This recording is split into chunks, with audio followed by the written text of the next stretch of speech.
What's up, guys? Welcome to the channel. This video is for my broke operators out there, or for my rich operators who just want a little bit of a challenge. I'm bringing you a true budget kit, not a budget weapon, a budget kit. This includes weapon, armor, and some tactical equipment that you can use to your advantage. But before we get right into that, I want to show you how I found the weapon. Going into the storage, opened up your workbench. When Season 3 first started, they introduced the workbench. At level 1 of that workbench, you start off with 4 different ammo types. 3 of these ammo types we've seen before, but one of them is not like the other. This one is brand new.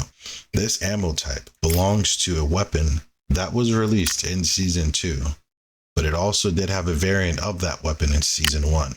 Hop over to SMGs, slide right over to the T79. This weapon is a demon, but the only thing that was holding it back in Season 2 was the lack of a tier 3 ammo type. This weapon has a very competitive fire rate sitting at 750 RPMs. The effective range cannot be changed, sitting at 33, which makes it competitive with other SMGs that are in the game. Certain things that will deter a lot of people from using this weapon is the mid to low firing power, which I believe should be overlooked when it comes to the price of this weapon. The price of this weapon starting out at base is $19,000. Starting price for the MP5 is $25,000. So by choosing this weapon, you're already saving $6,000. By building out this weapon, we're going for the collapsible lightweight stock. You know, I definitely got to have my Mountain Cat charm.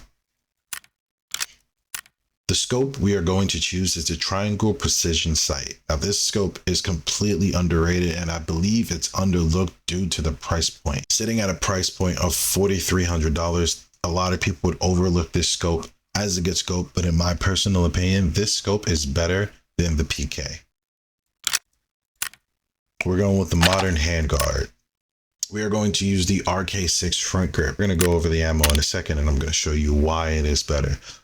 To build this weapon, it costs $57,000. This weapon has what I like to call lollipop recoil.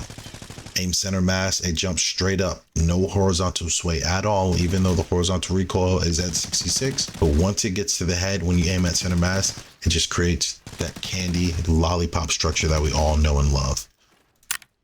We're going to create this weapon.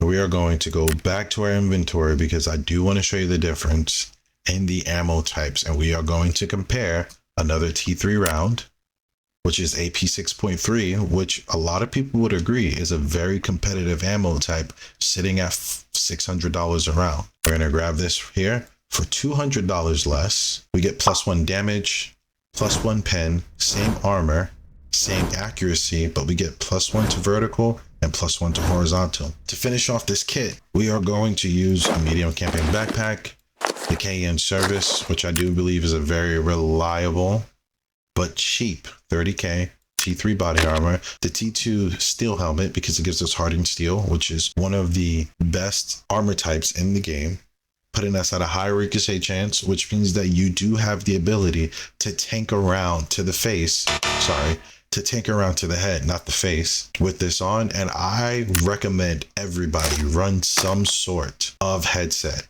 People will look at the common ones and go, oh, they're bad because it has bad and bad. Guess what? Bad and bad is better than none and none. Common ones are going to give you 5 extra meters of hearing. I needed to measure stuff. Yeah. What exactly you're measuring that's that short? You want your fucking mouth? 5. That's 5 extra meters that you didn't have. 2 extra meters if somebody's slow walking. If you're only going into normal farms, you take the BH infantry rig, putting you at 90K. If you want to get into lockdown with it, you grab a bigger rig, putting you at 115. Certain things I do recommend people bring are flashbangs, man. Flashbangs with this gun, ridiculously overpowered because these will allow you to close the distance. Timer has not been increased for the flashbang, so there's no 5-second timer on the flashbang. When that flashbang goes off, you get that hit marker, that person is blind for 5 seconds, allowing you to close the distance and get into range with this beautifully crafted gun. The beautiful thing about this whole entire kit is that if you do get a kill, you can dump this whole kit and not bat an eye. You don't want to lose your parts. The weapon parts that matter only take up 7 slots. Take it apart. That breaks down to a 1. There we go. Breaks down to 7 slots. The only downside to this is that the only magazines you have are 30 round mags and the 20 round mag. So you are incentivized to bring 2 extra mags. In my preset build, I called this my custom quick kit. If I die with this, I don't bat an eye because I didn't lose a lot of money building it. If I survive with it, I made money. I'm definitely going to make a profit. It is so easy to make 150K inside of the game in today's state of the game. This kit itself altogether will cost you, it says right there, estimated price 110, but it fluctuates between 110 and 160. And now there is a skill curve when it comes to this kit. That T2 helmet and that T3 armor is not going to do you a lot of justice, so you cannot tank rounds. You have to add a little jiggle to your wiggle to make sure you're able to survive. You probably got 3 rounds in you and then you're chopped. And you do have to wait 6 hours for the ammo to be built. If you guys learned anything new, give me a like, show your love, not your anger. If you guys have your own custom quick kits, put them down in the comments. Let's help each other out. Let's help each other make money. Let's help each other save money. But not only that, let's help each other have fun. Thank you guys for watching. I'll catch you guys in the next one. Peace out.